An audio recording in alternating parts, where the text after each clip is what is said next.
রাধে রাধে বন্ধুরা, কেমন আছো সবাই? আশা করি সবাই খুব ভালো আছো আর অনেক অনেক সুস্থ আছো। তো দেখো, আমরা আজকে মাখাবো হচ্ছে আম আম আর পেয়ারা। ঠিক আছে, তো আম আর পেয়ারা আজকে মাখাবো। সেটা হচ্ছে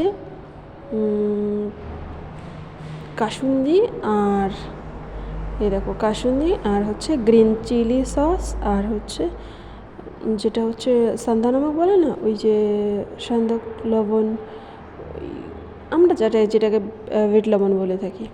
দেখো এই যে এইটা। তো চলো তাহলে আজকে আমটা মাখিয়ে ফেলি, কেমন টেস্ট হয় দেখতে থাকো। তো দেখো আমাদের আমটা হচ্ছে আমের খোসাটা ছাড়ানো হয়ে গেছে। এবার আমটাকে স্লাইস করে নিচ্ছি পাতলা পাতলা করে।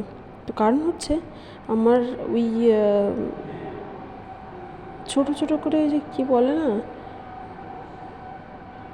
একদম কুচি কুচি করার থেকে আমার এরকম স্লাইস করলে বেশি ভালো লাগে। তার মধ্যে দিলাম হচ্ছে কাঁচা লঙ্কা আর হচ্ছে ওই যে লেবুর পাতা।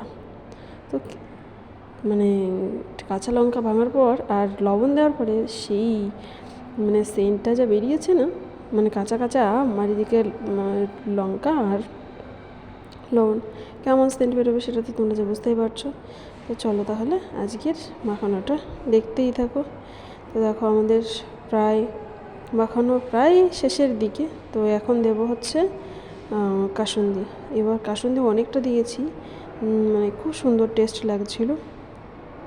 টেস্ট বলতে খুব সুন্দর সেন্ট আসছিল, ভুল বললাম, সেন্ট আসছিল এত সুন্দর, সেটা ভেবে মানে দারুণ দারুণ। তো তারপরে দেখো দিলাম হচ্ছে soya sauce, sorry green chilli sauce, ভুলে যাই মাঝে মাঝে। তো যাই হোক, দেখো দিয়ে এর মধ্যে কিন্তু একদম পুরো পাতলা পাতলা করে পেয়ারা কেটে দেওয়া আছে। এবার দেওয়ার পরে যা সেন্ট বেরিয়েছে না, সেটা আর কি বলবো, মানে একেবারে অমৃত মনে হচ্ছে।